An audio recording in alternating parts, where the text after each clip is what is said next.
우크라이나 침공 1년을 맞아 유엔에서는 러시아군의 철군을 요구하는 결의안이 채택됐습니다. 중국은 러시아에 대한 일방적인 제재는 중단하자면서도 러시아와 우크라이나 간 평화회담이 필요하다는 뜻을 내비쳤습니다. 현지 특파원이 키이우 상황 취재했습니다. 이재명 대표 체포 동의안이 국회에 보고돼 오는 월요일 표결에 붙여지게 됐습니다. 이 대표 측은 비명계가 거론하고 있는 체포 동의안 부결 후 당대표 사퇴론 차단에 나섰습니다. 윤석열 대통령이 직접 국정원을 방문해 업무 보고를 받은 것으로 확인됐습니다. 직원들의 자유수호 역할을 주문하고 만찬도 한 것으로 전해졌습니다. 한국전력이 지난해 32조 원이 웃도는 사상 최악의 적자를 냈습니다. 에너지 요금 인상 우려가 나옵니다. 경찰 수사를 총괄하는 국가수사본부장 자리에 특수통 검사 출신이 임명됐습니다. 경찰 내부에서는 반감도 있는 것으로 전해졌습니다. 일부 신축 아파트가 옵션 비용으로 분양가에서 1억 원을 더 내게 해 꼼수라는 지적이 나왔습니다. 코로나로 사라졌던 대면 졸업식이 재개되면서 행사장은 인산인해를 이뤘고 학사모와 학위복을 구하려는 경쟁도 치열해졌습니다.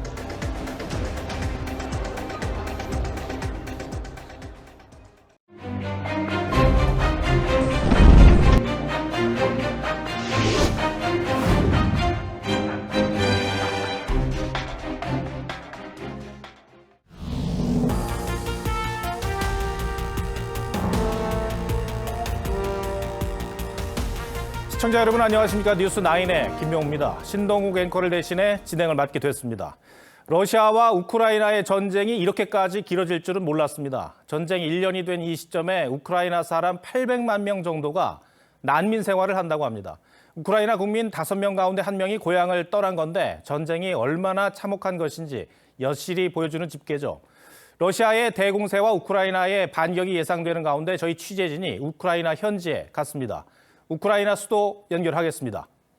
박상준 특파원.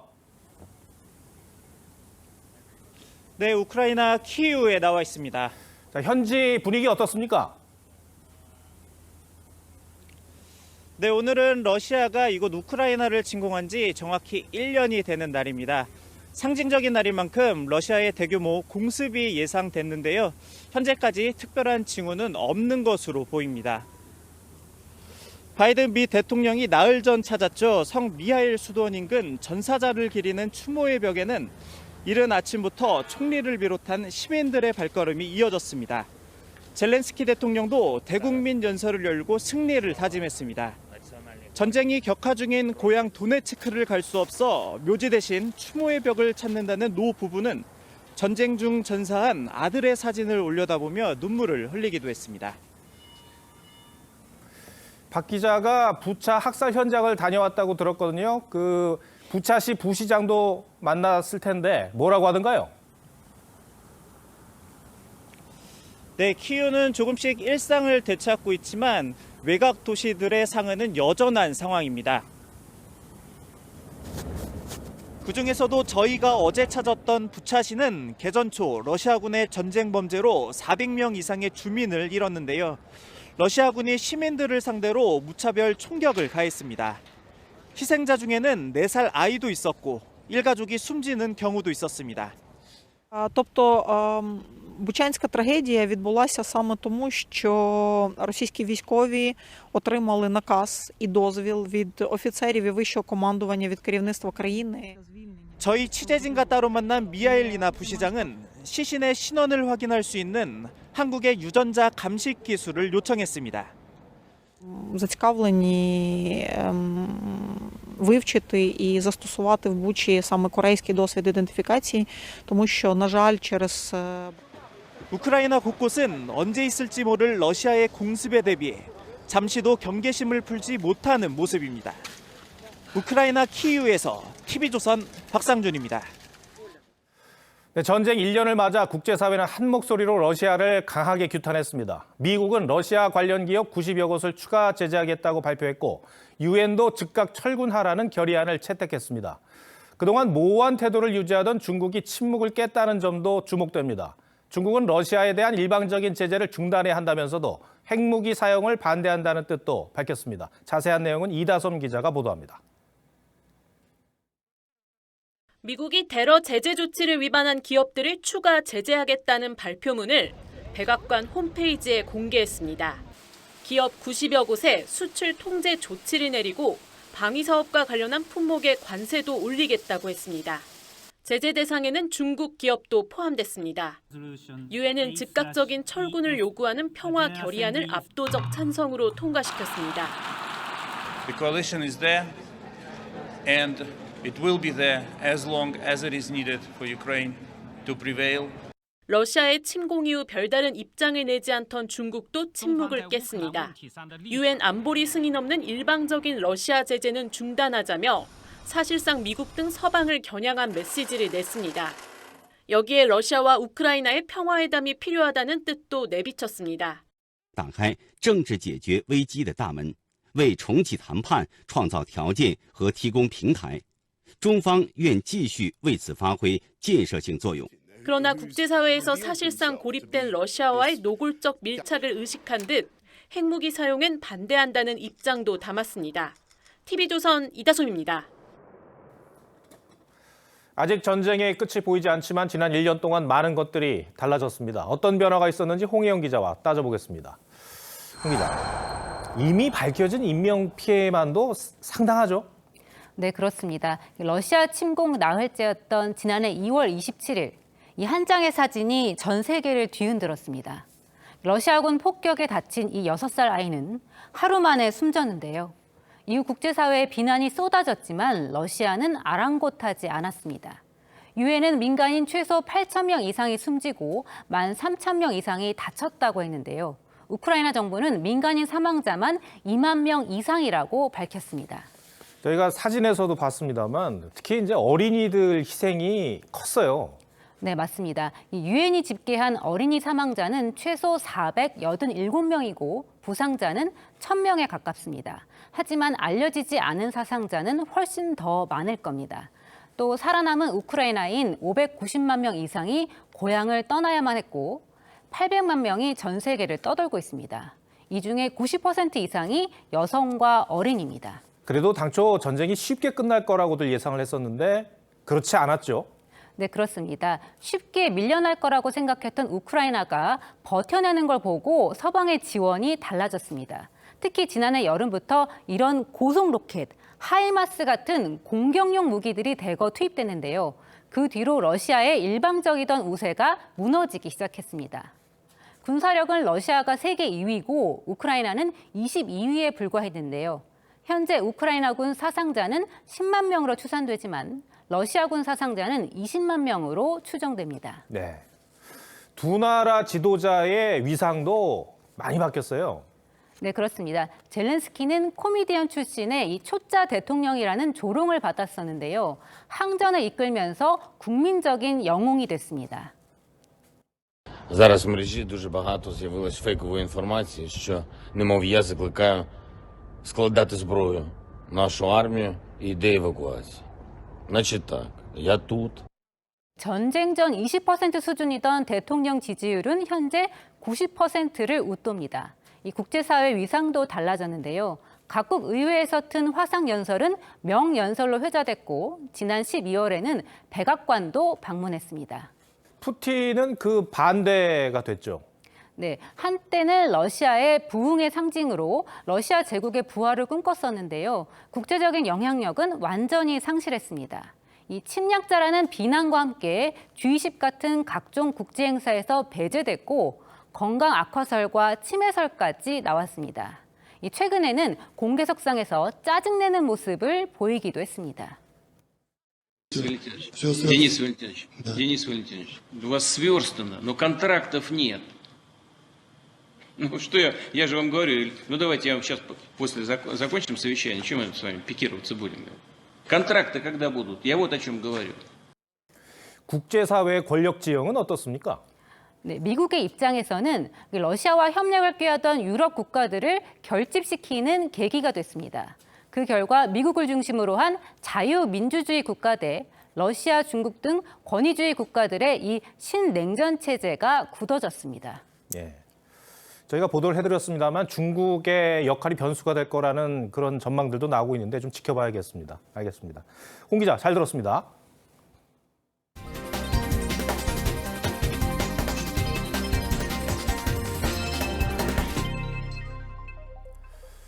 민주당 이재명 대표 체포동의안이 오늘 국회 본회의에 보고됐고 표결은 다음 주 월요일인 27일입니다. 어떤 결과가 나올지는 당일 결과를 봐야겠습니다만 분명한 건 부결이든 가결이든 그게 끝이 아니란 겁니다. 민주당 내부에선 이재명 대표의 사법 리스크가 길어지고 총선이 점점 다가오면서 내심 셈법이 더욱 복잡해지는 분위기가 읽힙니다. 오늘 국회 상황은 이광희 기자가 취재했습니다. 국회의원 이재명 체포동의안이 접수되었습니다. 이재명 대표에 대한 체포동의안이 국회 본회의에 보고된 뒤 연단에 오른 정의당 이은주 원내대표가 이 대표의 불체포 특권 포기를 재차 요구했습니다. 특권을 포기하고 영장 심사를 받는 것이야말로 그 말에 책임지는 행동입니다. 여당도 검찰을 깡패와 오랑캐에 빗댄 이 대표를 겨냥해 막말만 하지 말고 영장 심사를 받으라고 했습니다. 여의도 방탄 철옹성에서 나와 대국민 사과를 하고 서초동으로 가서 법원에 영장 실질 심사를 받아야 합니다. 하지만 이재명 대표와 당 지도부는 소속 의원 단속과 여론전에 집중했습니다. 압수수색, 구속영장 남발하는 거 이게 검사 독재 정권이라는 걸 보여주는 것입니다. 매우 부당한 구속영장 청구라고 이미 총의를 모은 우리 민주당 의원들은 단호하게 표결까지 임할 것입니다. 이 대표 측은 비명계에서 나오는 선 체포동의안 부결 후 대표 사퇴론도 차단하고 나섰습니다. 친명계 좌장인 정성호 의원은 지금 사퇴를 말하는 건 부적절하다고 선을 그었습니다. 이재명 대표도 민주당이 총선에서 승리할 수 있는 그런 방법을 선택하겠죠. 오늘 보고된 체포동의안은 오는 27일 무기명 투표로 가부가 결정될 예정인데 아직 어떤 결론이 나올진 예측하기 어려운 분위기입니다. TV조선 이광입니다. 이재명 대표나 이화영 전 부지사나 경기도의 대북 사업과 관련해 쌍방울의 돈과 자신들은 전혀 상관이 없다는 입장이죠. 오늘 이 사건 관련 재판에서 증인으로 나온 한 경기도 공무원의 진술이 눈에 띄었습니다. 아태평화교류협회가 추진한 북한 묘목 사업 계획서를 이 당시 경기도지사였던 이재명 대표가 하루 만에 결재를 했다는 것이었습니다. 이 사업은 이화영 전 부지사의 주도하에 이루어졌다는 건데 이 공무원은 보통 위수탁 사업은 계획서 제출부터 승인까지 한 달을 검토한다며 있을 수 없는 일이라고 설명했습니다. 더 자세한 내용은 주원진 기자가 보도합니다. 경기도는 2019년 예산 9억 원을 투입해 북한에 묘목을 보내는 대북 사업을 추진했습니다. 검찰은 이화영 전 부지사 뇌물 사건 재판에서 묘목 사업이 이례적으로 신속히 진행된 과정이 담긴 문서들을 공개했습니다. 대북단체 아태협이 묘목 사업 제안서를 제출했는데 이재명 당시 도지사가 바로 다음 날 정결 형식으로 처리했다는 겁니다. 경기도 산림과 실무진은 통상 시민단체에 맡기는 사업은 한 달 정도 검토를 한다며 접수 다음 날 승인이 난 적은 없었다고 증언했습니다. 그러면서 이 전 부지사 산하 평화협력국에서 사업자부터 묘목까지 다 선정했고 한 달도 안 돼 사업 시행 공문까지 보내왔다고 진술했습니다. 대북 사업이 이화영에서 이재명으로 이어지며 일사천리로 결정됐다는 건데 검찰은 이 과정에서 위법 소지가 있었는지 등을 살펴보고 있습니다. 검찰은 어제 김성태 전 쌍방울 회장의 집을 압수수색했습니다. 이 전 부지사가 김 전 회장의 800만 달러 대북 송금을 알았는지 확인하려는 건데 전날엔 이 전 부지사 집과 구치소도 이미 압수했습니다. 이 전 부지사 측은 재판에서 검찰이 재판 기록까지 가져가 변론권을 침해했다며 항의했고 검찰은 정당한 집행이었다며 맞섰습니다. TV조선 주원진입니다. 그런데 민주당엔 이재명 대표의 사법 리스크뿐 아니라 또 하나의 악재가 덮쳤다는 말이 나오고 있습니다. 라임 사태의 장본인인 김봉현 전 회장에게서 민주당 현직 의원들이 돈을 받은 혐의로 기소되면서 라임 리스크까지 더해졌다는 겁니다. 특히 문재인 정부에서 당시 여권으로 번지려던 수사를 추미애 장관이 막았다는 의혹도 불거졌었죠. 신유만 기자가 보도합니다. 이른바 김봉현 라임 로비 사건으로 재판에 넘겨진 민주당 전현직 의원은 국회 법사위 간사인 기동민 의원과 원내대변인인 이수진 의원, 해수부 장관을 지낸 김영춘 전 의원입니다. 검찰은 2020년 이 사건을 수사했지만 당시 여권으로 번지던 수사는 흐지부지됐고 윤석열 정부 들어 새로운 수사팀이 다시 나서 공소시효 만료 직전인 어제 3명을 기소했습니다. 이 바람에 당시의 수사 무마 의혹도 규명돼야 한다는 목소리가 커지고 있습니다. 윤석열 정부 들어와서 제대로 수사하면서 하나하나 드러났듯이 이제야말로 밝혀내는 것은 당연한 의무입니다. 실제 지난 2020년 10월 김봉현이 검찰로부터 불법 로비 진술을 강요당했다는 옥중 편지를 공개하자 당시 추미애 법무장관은 김봉현을 공익 제보자라 치켜 세우며 당시 윤석열 검찰총장을 수사에서 배제했습니다. 적법한 것이고요. 또 필요했던 것이고 또 긴박했던 것이고요.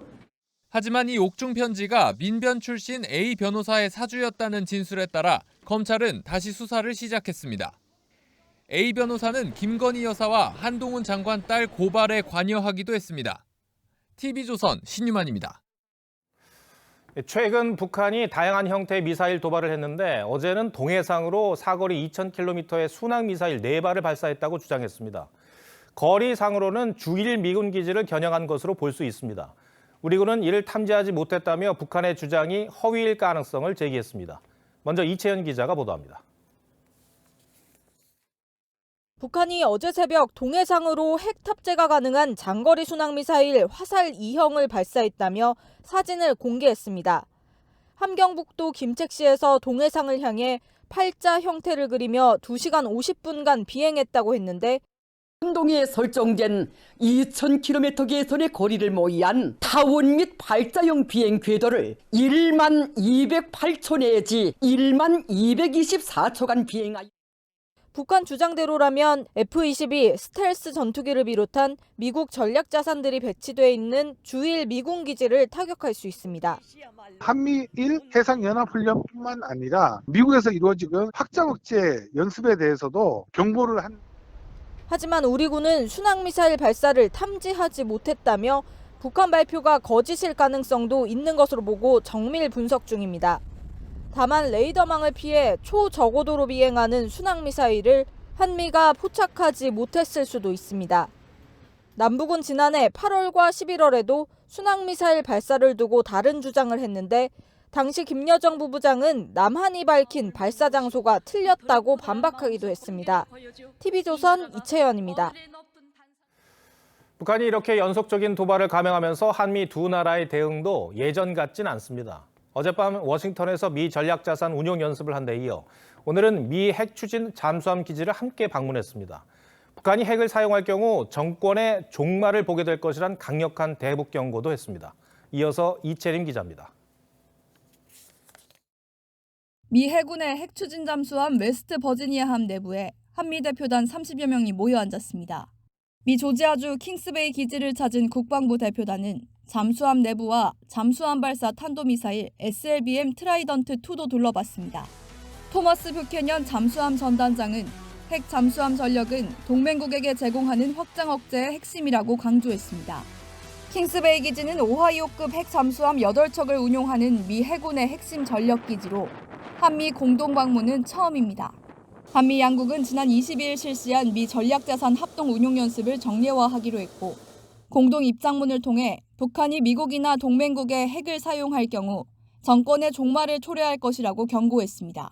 국내에서 굉장히 여론이 불안하단 말이죠. 그래서 과연 확장 억제 제대로 할 수 있는 것이냐. 이걸 불식시키기 위해서 미국이 조금 더 강한 태도를 보이는 겁니다. 한미가 합의한 미 전략자산의 한반도 전개 확대 기조에 따라 다음 달 니미츠급 항공모함이 부산항에 입항해 4월까지 머무르며 훈련에 나설 예정입니다. 니미츠급 항모의 한반도 전개는 지난해 10월 레이건호 이후 5개월 만입니다. TV조선 이채림입니다. 이 같은 북한의 군사 도발뿐 아니라 요즘 심심찮게 간첩 얘기까지 들려오면서 국가정보원의 원래 역할에 대해 새삼 생각을 해보게 됩니다. 윤석열 대통령이 오늘 취임 후 처음으로 국정원을 방문했습니다. 업무 보고도 받고 이례적으로 전 직원들과 만찬을 함께 했다고 합니다. 윤 대통령의 국정원 방문은 어떤 의미인지 황선영 기자가 전해드리겠습니다.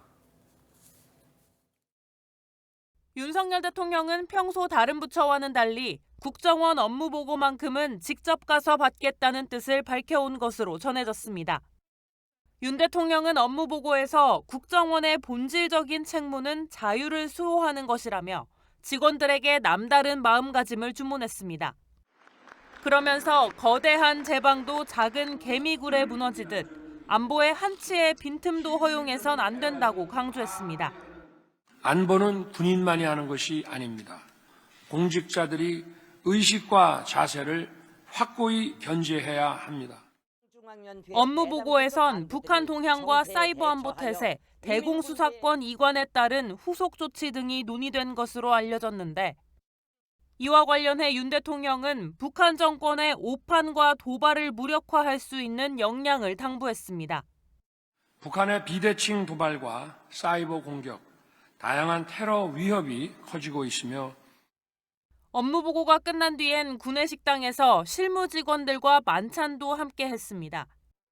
윤 대통령은 앞서 방명록에 세계 최고의 정보기관으로 거듭나길 바란다고 썼고 국정원 마당에 있는 원훈석도 둘러봤습니다. 이 원훈석은 문재인 정부에서 간첩죄 전력이 있는 고 신영복 교수의 글씨체로 바뀌었다가 현 정부 들어 다시 교체됐습니다. TV조선 황선영입니다. 한국전력이 지난해 32조 원이 웃도는 사상 최악의 적자를 냈습니다.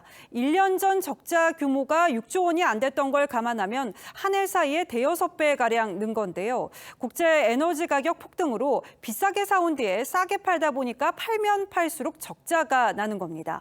여기에 가스공사 상황도 좋지 않습니다. 미수금이 9조 원에 육박했습니다. 에너지 요금 인상 우려가 나오는데 앞서 정부가 상반기 공공요금 동결 기조를 밝힌 바 있어서 정부 고심이 커질 것으로 보입니다. 박상영 기자입니다. 한국전력 최악의 적자가 현실화됐습니다. 한전은 지난해 32조 6천억 원의 영업 손실을 기록했다고 발표했습니다. 4분기에만 적자가 10조 원을 넘었습니다. 지난해 한전의 전기 판매 수익은 8조 9천억 원 증가했지만 전기를 사오는 비용이 35조 5천억 원 늘었습니다. 전기를 비싸게 사와서 싸게 파는 역마진 구조가 적자폭을 키운 겁니다. 가스공사의 실적도 마찬가지입니다. 지난해 회계상 2조 4천억 원의 영업이익을 냈지만 도시가스 요금을 싸게 책정해 생긴 적자를 손실이 아닌 미수금으로 처리했기 때문입니다. 이러한 미수금이 9조 원에 달합니다. 요금 인상이 불가피해졌지만 이마저도 쉽지 않은 상황. 한전과 가스공사 모두 2분기 요금 인상을 계획하고 있지만 난방비 부담 등을 이유로 정부가 인상 시기를 미루려 합니다. 전기, 가스 등 에너지 요금은 국민 부담을 우선적으로 고려하되 에너지 공기업의 재무 상황 등도 감안하여 조정 수준과 시기 등을 요금 인상 대신 회사채를 발행해 적자를 메울 경우 결국 나라 빚이 늘고 채권 시장이 불안해질 수 있습니다.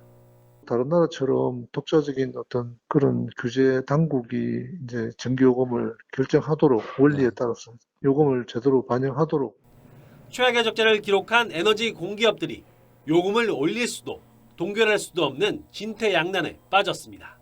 TV조선 박상현입니다. 출범 3년차를 맞는 경찰청 국가수사본부장 자리에 특수통 검사 출신인 정순신 변호사가 임명됐습니다. 경찰 수사를 총괄하는 자리에 검찰 출신이 오는 건 경찰 역사상 처음입니다. 행정안전부의 경찰국 신설에 이어서 또 경찰 수사조직 수장에 검찰 인사가 앉으면서 내부에서는 반감도 있는 것으로 전해졌습니다. 안윤경 기자입니다. 2021년 1월 출범한 경찰청 국가수사본부. 초대 수장인 남구준 본부장은 경찰 수사 독립성을 강조하며 임기를 마쳤습니다. 경찰 수사의 독립성, 중립성이라는 소중한 가치가 든든히 지켜질 수 있도록 후임 본부장에 검찰 출신의 정순신 변호사가 임명됐습니다. 정 신임 본부장은 인천지검 특수부장을 지냈고 2016년 국정농단 사건 수사에도 참여한 특수통으로 2020년 법무연수원 용인분원장을 끝으로 검찰에서 퇴직한 뒤 변호사로 활동했습니다. 윤석열 대통령과는 대검찰청과 서울중앙지검 등에서 함께 근무한 인연이 있고 한동훈 법무부 장관과는 사법연수원 동기입니다. 국가수사본부장은 전국 18개 시도경찰청과 경찰서장, 전국 수사경찰 3만 명을 지휘합니다. 이런 자리에 검찰 출신이 임명되자 경찰 반응은 엇갈렸습니다. 경찰 내부 게시판에는 경찰 수사권이 검찰에 넘어가게 됐다. 이러다 경찰청장도 검찰 출신이 되겠다는 등 불만이 표출됐습니다. 반면 특수수사는 검찰이 뛰어나다 정 본부장이 특별수사 기법을 전수하면 경찰이 발전할 것이라는 기대 목소리도 나왔습니다. 정순신 신임 본부장이 내부 반발을 달래고 경찰 조직과 어떻게 융화할지가 중요한 숙제로 남았습니다. TV조선 안윤경입니다.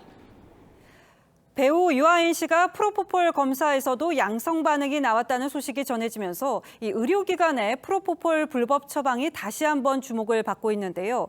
불법 처방 혐의를 받는 병원이 3년 전에 비해서 크게 는 것으로 나타났습니다. 또 이 같은 향정신성 의약품을 자신에게 처방한 의사도 한 해 8천 명에 육박한 것으로 조사됐습니다. 전정원 기자가 실태를 취재했습니다. 지난해 11월 식품의약품안전처는 프로포폴 불법 처방에 의심되는 병의원 40여 곳을 포함해 환자와 의료진 51명을 경찰에 수사 의뢰했습니다.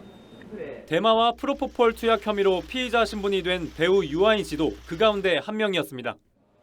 프로포폴은 2011년 마약류로 지정됐지만 오남용 사례가 끊이지 않습니다.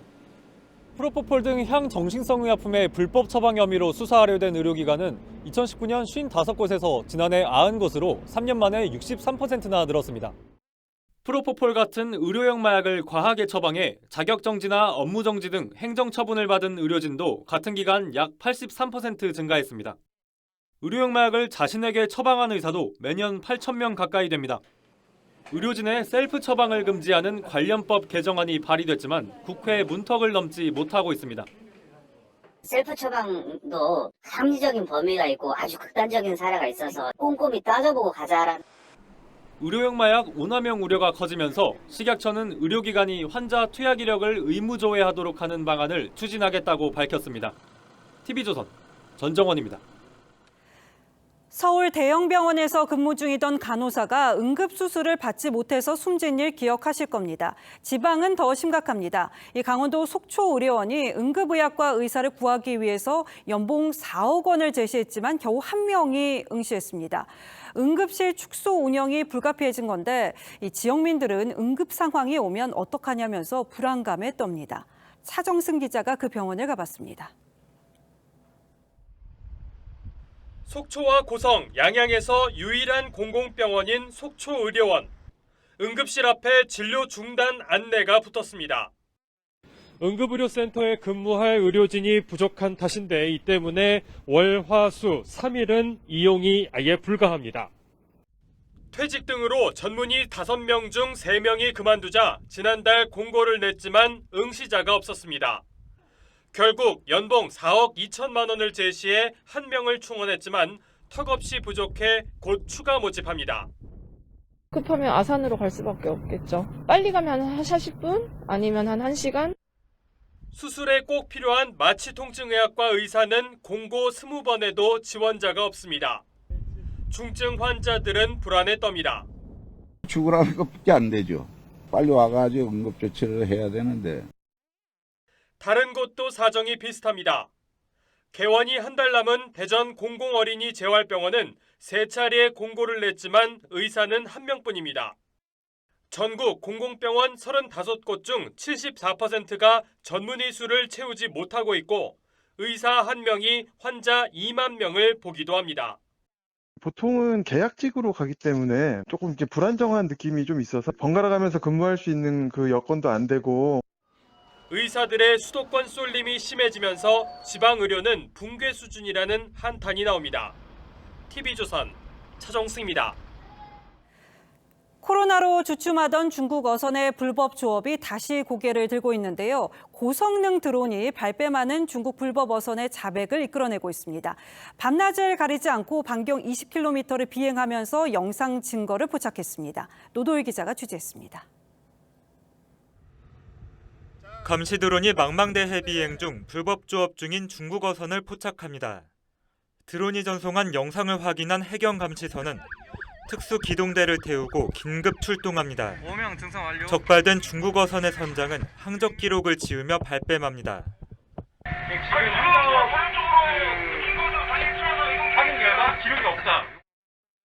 하지만 드론이 촬영한 영상 증거를 내밀자 결국 불법 조업을 인정했습니다. 해경이 지난해 7대를 도입한 헬리콥터 형태의 고성능 드론의 역할이 컸습니다. 40배 줌기능 카메라와 야간 비행 장비, 목표물 자동 추적 기술 등 첨단 기술을 탑재했습니다. 이 드론은 20km 범위에서 최대 72분까지 비행할 수 있습니다. 드론 덕분에 해경의 활동 범위도 넓어졌습니다. 현재 그 감시 체계로는 전체 관할액의 약 16%만 제한적으로 현행의 평면적인 감시 체계를 해공 입체적으로. 코로나19 당시 크게 줄었던 중국어선 불법 조업은 점점 회복세를 보이고 있습니다. 봄철 꽃게 조업 성수기도 앞둔 어민들은 고성능 드론의 활약에 기대를 겁니다. 바다에 지금 고기가 좀 없어요. 중국 배들이 싹쓸이해서 단속해주면 좋죠. 해경은 2028년까지 고성능 드론 144대를 추가 도입할 예정입니다. TV조선 노도일입니다. 대학이 코로나로 중단했던 대면 졸업식을 다시 열고 있습니다. 그동안 썰렁한 졸업식을 봐왔던 학생들은 크게 반겼는데 이 졸업식장 200명분 좌석 선착순 모집은 1분 만에 마감될 정도였습니다. 임소연 기자가 졸업식을 다녀왔습니다. 3년 만에 서울 시내 곳곳에서 마스크 없이 열린 대면 졸업식. 학사모와 학위복을 차려입은 졸업생이 가족, 지인과 기념사진을 남깁니다.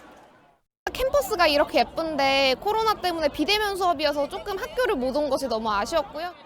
코로나로 제한됐던 졸업식이 다시 열리자 참석자가 크게 늘었습니다. 학위 수여식 참석 인원이 제한돼 아쉬워하는 졸업생들을 위해 학교 측은 야외에 대형 스크린을 설치해 생중계했습니다. 실내 학위 수여식 200석 좌석은 선착순 모집했는데 1분 만에 동이 났습니다.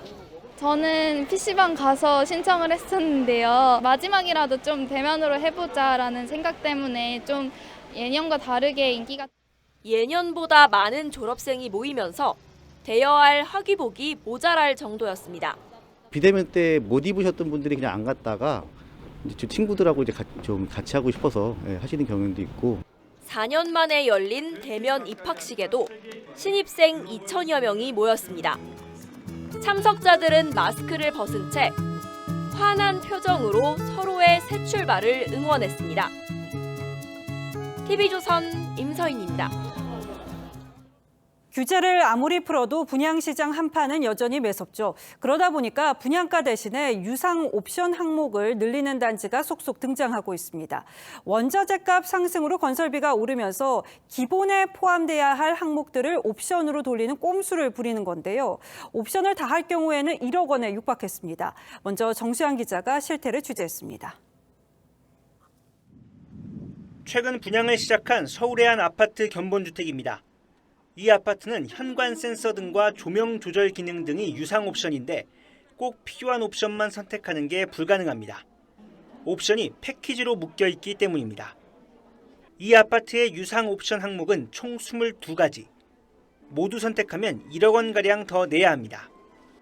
조명도 봤는데 굳이 옵션을 안 넣어도 되는 거를 마감 하나 차이로 돈을 더 받고 옵션을 만든다든지 이런 거를 너무 많이 만들어 놓은 것 같아요. 일부 단지에선 옵션 비용 문제로 잡음이 나오기도 합니다. 비슷한 시기에 분양한 다른 단지보다 가전 비용이 100만 원 이상 차이나 일반 분양자들이 가격 조정을 요청한 사업장이 있는가 하면 유상 옵션 선택 유도에 분노해 예비 입주자들이 지자체에 민원을 제기한 곳도 있습니다. 이 같은 논란에도 불구하고 건설사들이 꼼수 옵션을 늘리는 이유는 침체된 경기 때문입니다.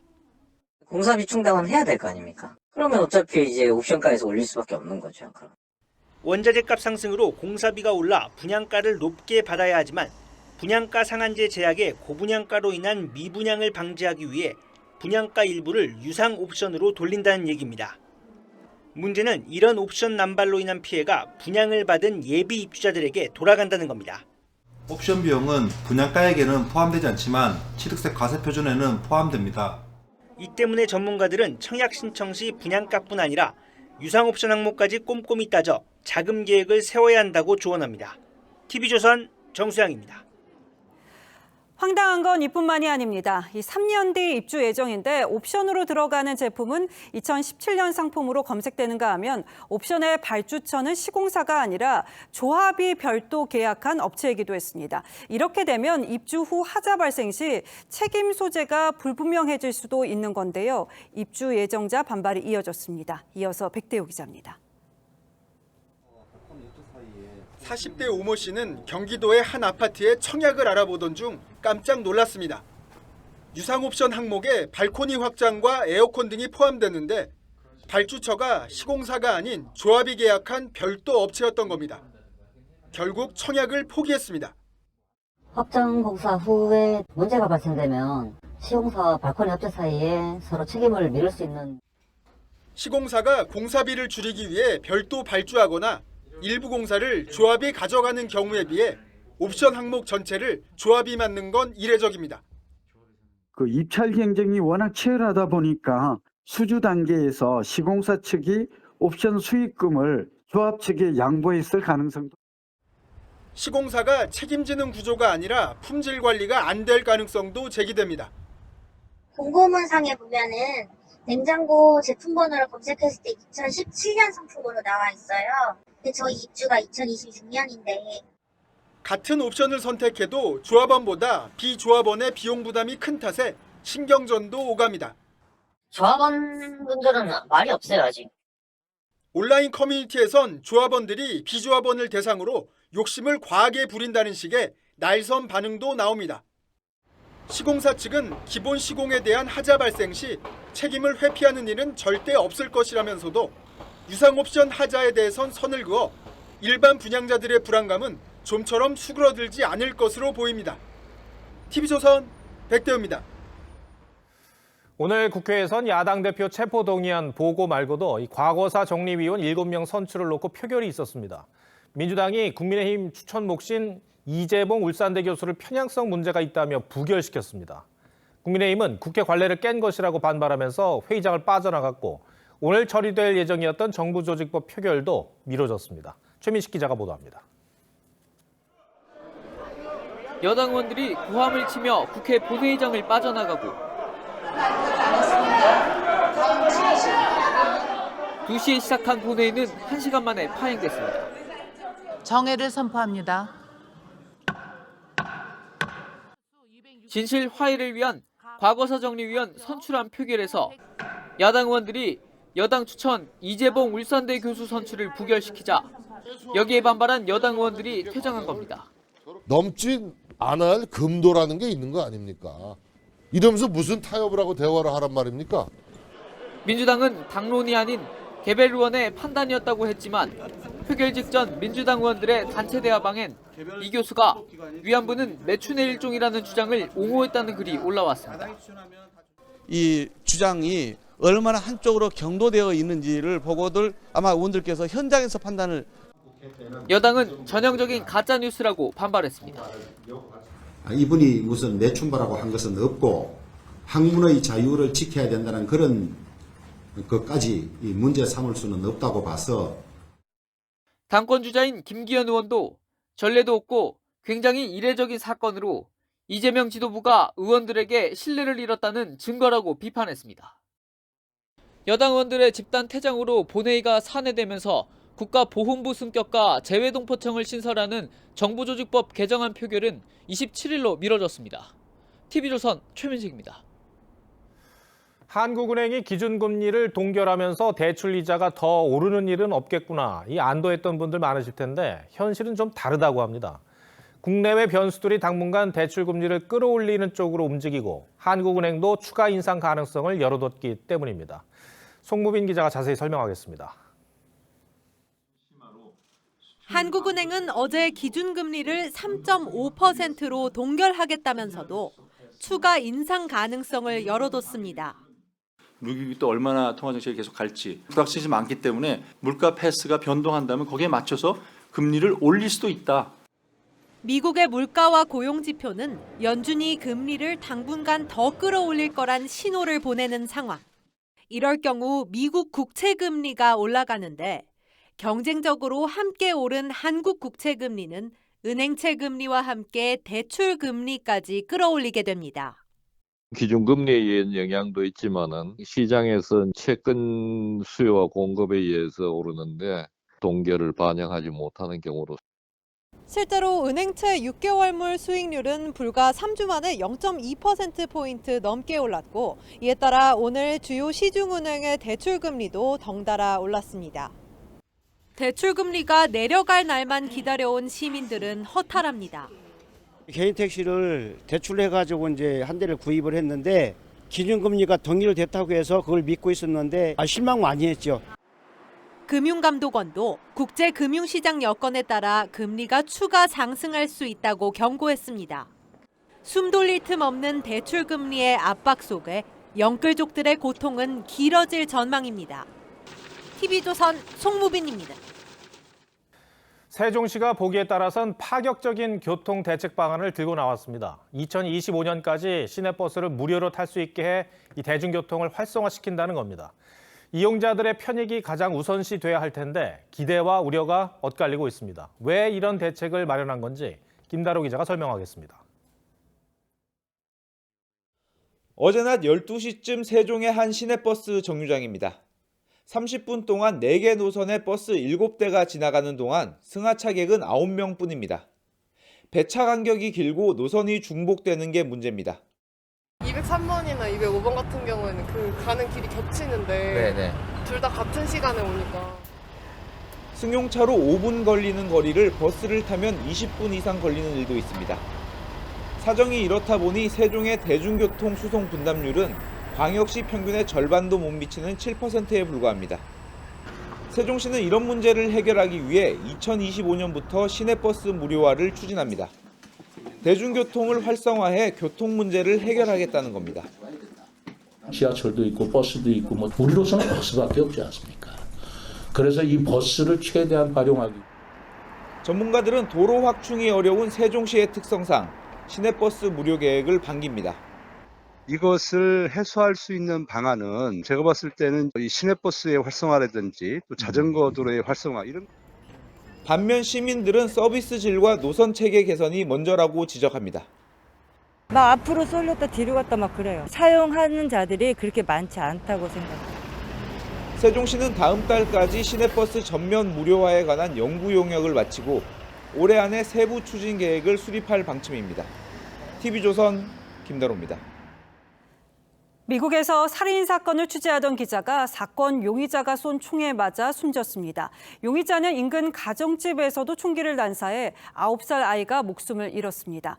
경찰은 범행 동기를 조사하고 있습니다. 보도에 황정민 기자입니다. 경찰이 차를 세우고 한 남성을 곧바로 제압합니다. 격렬하게 저항하는 이 남성은 19살 키스 멜빈 모제스입니다. 자신이 용의자로 조사를 받는 살인사건을 취재하던 지역방송 취재진 2명에게 총을 쏜 혐의를 받고 있습니다. 총격으로 지역방송 기자인 24살 딜런 라이언스가 숨졌고 함께 있던 촬영 기자도 중상을 입었습니다. He took his job very seriously. He loved his career. He loved what he did. He loved the community, telling the stories of people reporting on the news. 곧이어 주변에 있는 가정집에 들어가 총기를 난사했는데 9살 여아가 총에 맞아 숨졌고 아이의 어머니도 크게 다쳤습니다. Moses is not speaking to us. We're unable to determine a motive at this time. 경찰은 용의자가 취재진에게 총을 발사하기 몇 시간 전 20대 여성을 살해한 혐의도 받고 있다며 자세한 범행 동기 등을 조사하고 있습니다. TV조선 황정민입니다.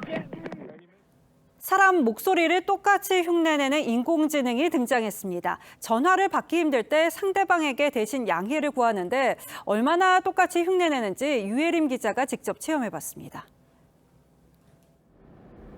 스마트폰에 18가지 문장을 읽어 입력하면 인공지능이 목소리를 배웁니다.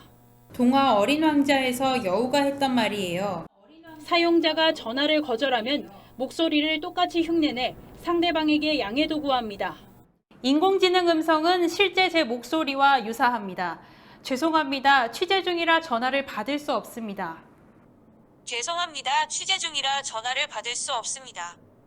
AI 산업 전반이 일상생활로 확대되고 있는 건데 최근 대용량 데이터를 스스로 학습해 인간처럼 종합적 추론이 가능한 차세대 인공지능 초거대 AI가 특히 주목받고 있습니다. 대표적인 초거대 AI인 챗GPT는 공무원 대신 보도자료 제목을 달기도 했습니다. 쓰임새가 커진 만큼 사업성도 커져 챗GPT의 경우 사용자가 150만 명을 돌파해 예상 수익만 3천만 달러에 달합니다.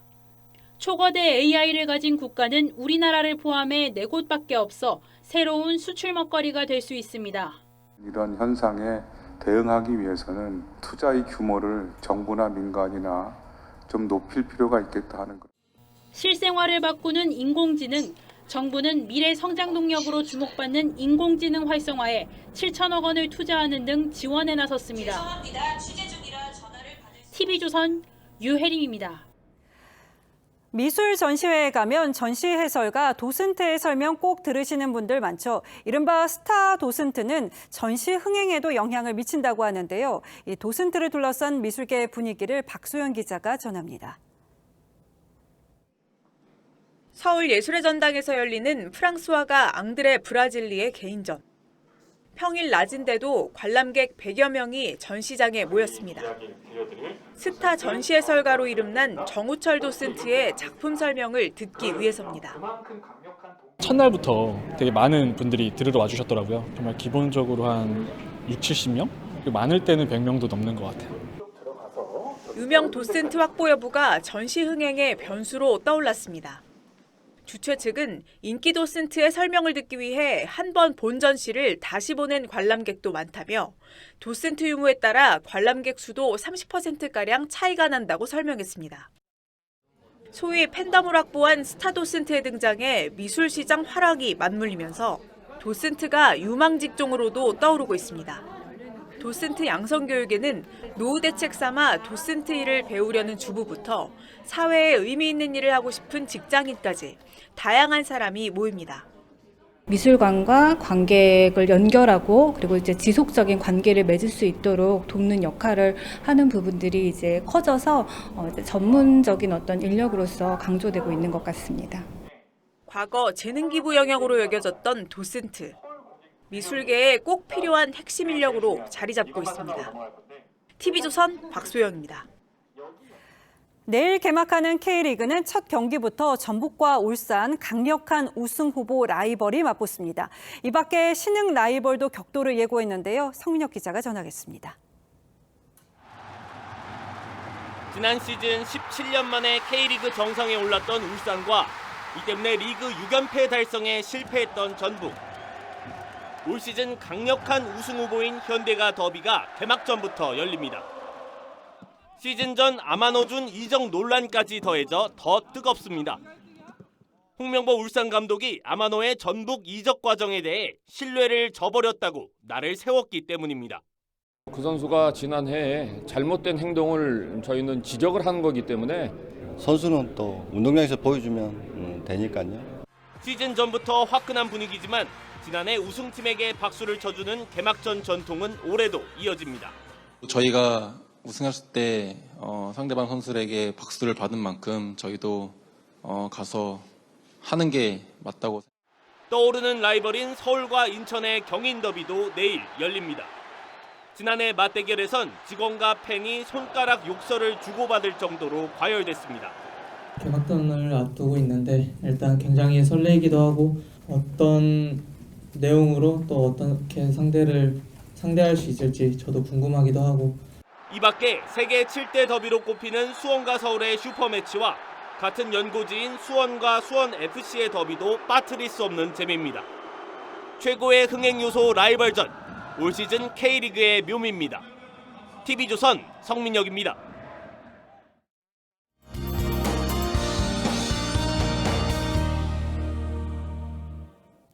주말을 앞두고 동해안 지역에 많은 눈이 예보됐습니다. 내일 오후까지 강원 영동 지역에 20cm 이상이 쌓이겠고요. 경북 동해안으로도 최고 10cm가 쌓일 수 있겠습니다. 다른 대부분 지역은 눈비 소식 없이 매우 건조하겠습니다. 특히 내일까지는 바람도 강하게 불어 화재 사고가 나기 쉽겠는데요. 주말에 산행 가시는 분들은 산불 조심하셔야겠습니다. 옷은 좀 따뜻하게 입으시는 게 좋겠습니다. 오늘보다 4, 5도가량 기온이 떨어지겠는데요. 서울은 영하 3도에서 시작하겠고요. 낮 기온은 5도까지 오르겠습니다. 남부 지역은 전주와 광주가 6도, 대구는 8도를 보이겠습니다. 일교차는 당분간 크게 벌어지겠고요. 날은 더 건조해지겠습니다. 날씨였습니다. 2월 24일 금요일 뉴스9 마치겠습니다. 시청해주신 여러분 고맙습니다.